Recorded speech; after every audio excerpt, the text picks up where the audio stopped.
My name is Jessica. I've been married to my husband Adam for almost 10 years. I was feeling down because we had been struggling to have children. My husband always comforted me, saying, "We can do many things together instead. Even without children, let's enjoy our time together." We both loved traveling, so whenever we had time off, we would go to the beach. We enjoyed our married life despite not having children. I thought those happy days would last forever. Until that day. I work as an office clerk in a nursing home. On that day, like any other, I was working diligently since the morning. While working, I was thinking about what to have for dinner tonight. I remembered I had some potatoes and chicken left, so I decided to make roasted chicken.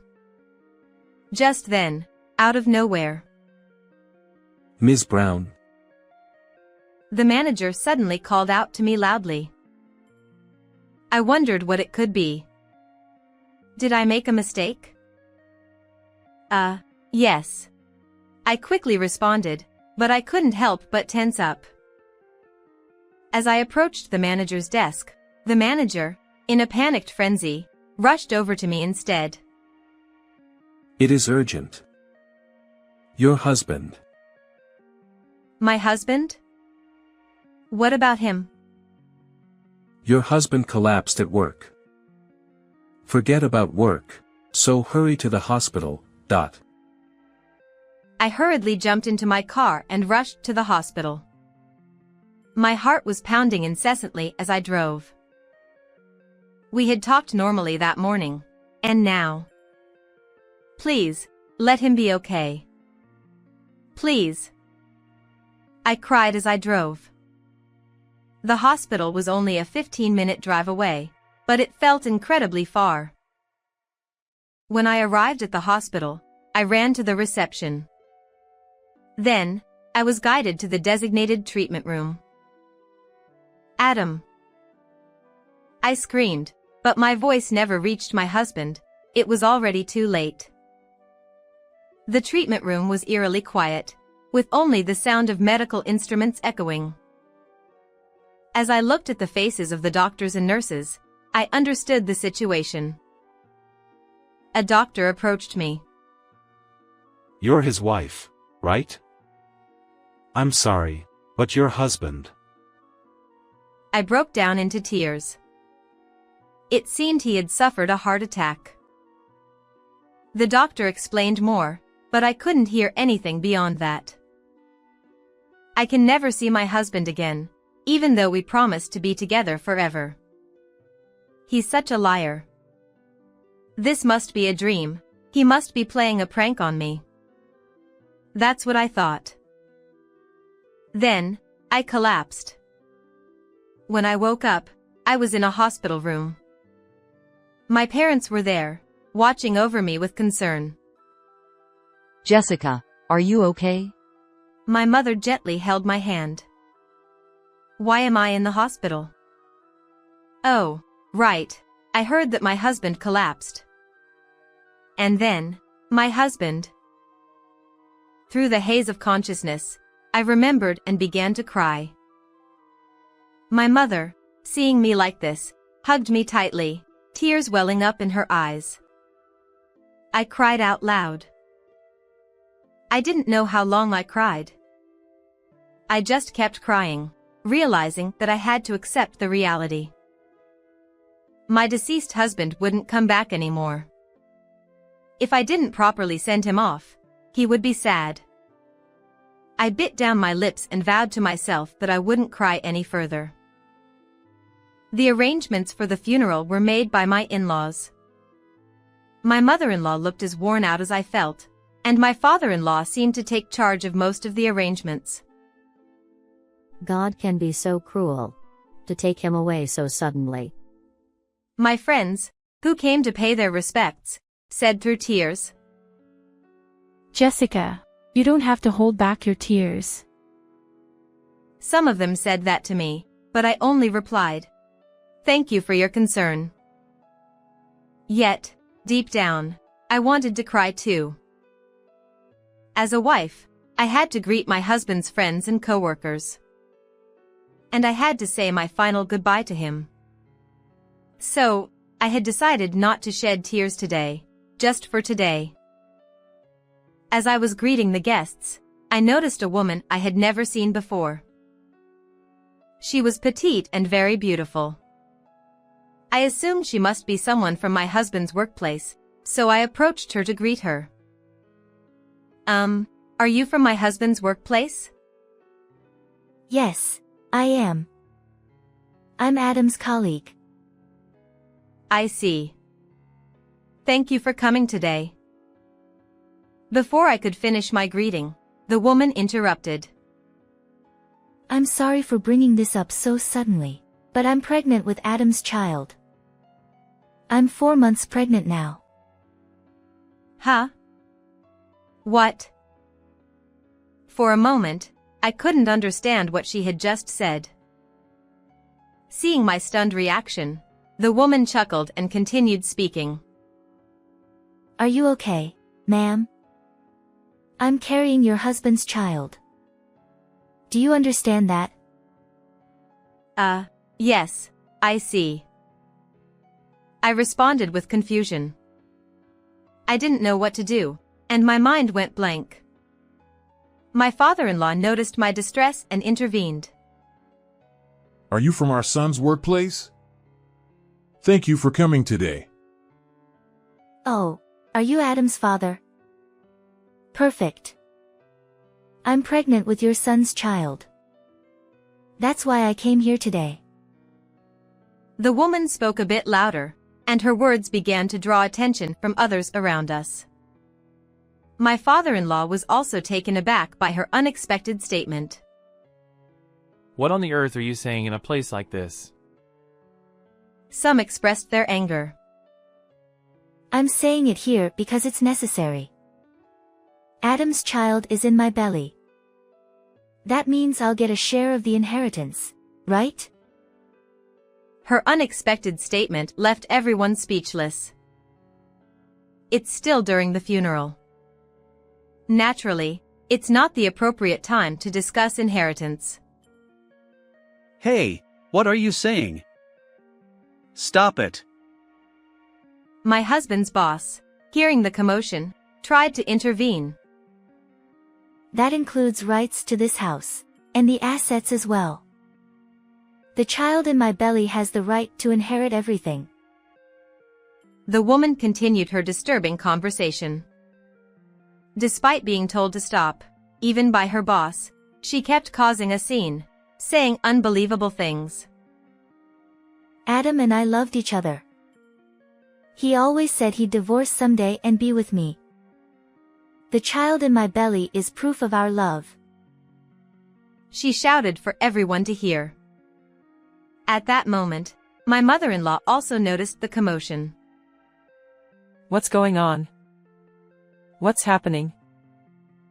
The woman approached my mother-in-law while rubbing her belly. The only grandchild that the useless wife over there couldn't make is right here. I'm sure you're happy about it. Please cherish them a lot. She spoke with a smile. My mother-in-law was also taken aback and fell silent. Seeing that scene, I couldn't help but think. Surely, my in-laws must have wanted a grandchild. Upon hearing about the grandchild, I wondered if their feelings were swayed even just a little. But my father-in-law. That's enough. This is a funeral. Think about the feelings of those around you. Get out of here right now. He shouted angrily, visibly upset, with veins bulging on his forehead. What are you saying? Shaken by his outburst, the woman seemed bewildered. Did she think she would be accepted if she mentioned the grandchild? And then, she spoke out like this. Why are you shouting at me? You don't need a useless wife who can't even give birth to a grandchild, right? I'm more suited to be your daughter-in-law. That's right. We don't need a wife like you. It's all your fault. She tried to grab me, but people quickly intervened and restrained her. Stop it.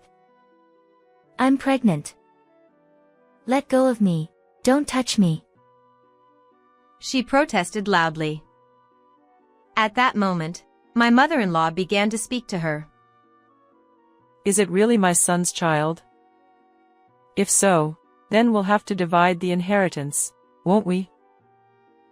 That's right. You get straight to the point. Her eyes sparkled with excitement. However, to inherit the inheritance, we'll need to have a DNA test, won't we? Since my son is no longer with us, there's no way to confirm it. But that's not a problem, is it? Because it's truly my son's child, right? She asked with a smile. There's no need for a DNA test. We truly loved each other. She said while trembling. You're shaking. Are you okay? Is something wrong? My mother-in-law pressed on, looking at the woman with a cold gaze. The woman's face began to flush red. Then, my mother-in-law's expression changed, and she said decisively, causing a scene during the funeral, claiming it's my son's child. If it turns out not to be, do you understand the consequences? Confronted by my mother-in-law's stern words, the woman couldn't say anything and eventually burst into tears. We truly loved each other. Even while crying, she still continued to insist on that. Enough is enough. This is disgraceful. My son wouldn't have loved someone like you. I know how much he loved his wife. She held me around the shoulders and dismissed the woman. I want to send off my son properly, so could you please leave right away? Could someone, perhaps her boss, escort her out? My husband's boss forcibly escorted the woman out, allowing the funeral to proceed smoothly, and it ended without incident. And when the burial was over, it finally hit me that my husband was no longer here. All the emotions I had been holding back came flooding out, and I cried alone while looking at photos of my husband. Later on, my husband's boss came to our house to apologize again regarding the incident with that woman. According to him, she had one-sided feelings for my husband and relentlessly pursued him without worrying about anyone else. She would always try to sit next to him at social gatherings and made constant advances towards him. However, my husband never reciprocated her feelings. Despite warnings from his boss and others, she didn't seem to listen and they eventually gave up trying to reason with her. I'm truly sorry for letting it escalate like that. We should have handled it better. Then he apologized deeply. However, the one to blame was not the company but that woman. I told him that we were seeking damages for defamation against her. It was an unforgivable act to disrupt the final farewell with my husband. His boss empathized with my feelings, and afterward, we reminisced about my husband. Adam always used to talk about you, you know. Even if he might not remember, when he got drunk, he'd always boast about his wonderful wife. You're truly a lucky woman to be so loved. He said with tears welling up in his eyes. Oh no, I'm the lucky one to have such an amazing husband. He's too good for someone like me. I replied, my voice trembling. This is what I heard from my mother-in-law later on, but it seems that the woman was really pregnant. However, it appears that the child was not my husband's, of course. She confessed to sleeping with various people and deliberately trying to get pregnant. She admitted that, out of spite for not being acknowledged by my husband, she thought causing a commotion by claiming the child was my husband's would surely lead to divorce. She doesn't know who the real father is. Everything came to light at the company, and she lost her job. She's currently unemployed and facing a damages claim from me, but it's her own fault. After his boss left, my mother-in-law came to me and shared a story. To be honest, there was only one time we mentioned wanting to see our grandchild. But Adam got angry at us. Don't you ever tell Jessica about that. If you do, I'll cut off ties with you as my parents. Even if we can't have children, as long as Jessica is with me, I am happy. That's what he said, and they apparently came to believe that as long as their son was happy, that was all that mattered. My mother-in-law continued her story. At that moment, I believed that he truly loved you, Jessica. Because of that, she could assert confidently that he had never cheated. I truly love you too, Jessica. I think of you as my real daughter. So, you're still young, and I want you to remarry and be happy. She said that to me, but I shook my head with a smile. I only have one husband. My mother-in-law burst into tears. I hugged her, and we both cried together. It's been several years since then, but I still think about my husband. I still wonder why he left me alone. There are times when I honestly feel like there's no meaning to living in a world without him. But I have to keep living. My husband, who was an only child, is no longer with us, and I'm sure my in-laws are feeling lonely. I wanted to repay my parents-in-law in place of my husband. Today is the 40th anniversary of their marriage. I decided to surprise them with a cake. I also gave them a trip as a present, hoping they would enjoy it together. My in-laws were very delighted. Then, I thanked them for giving birth to my husband.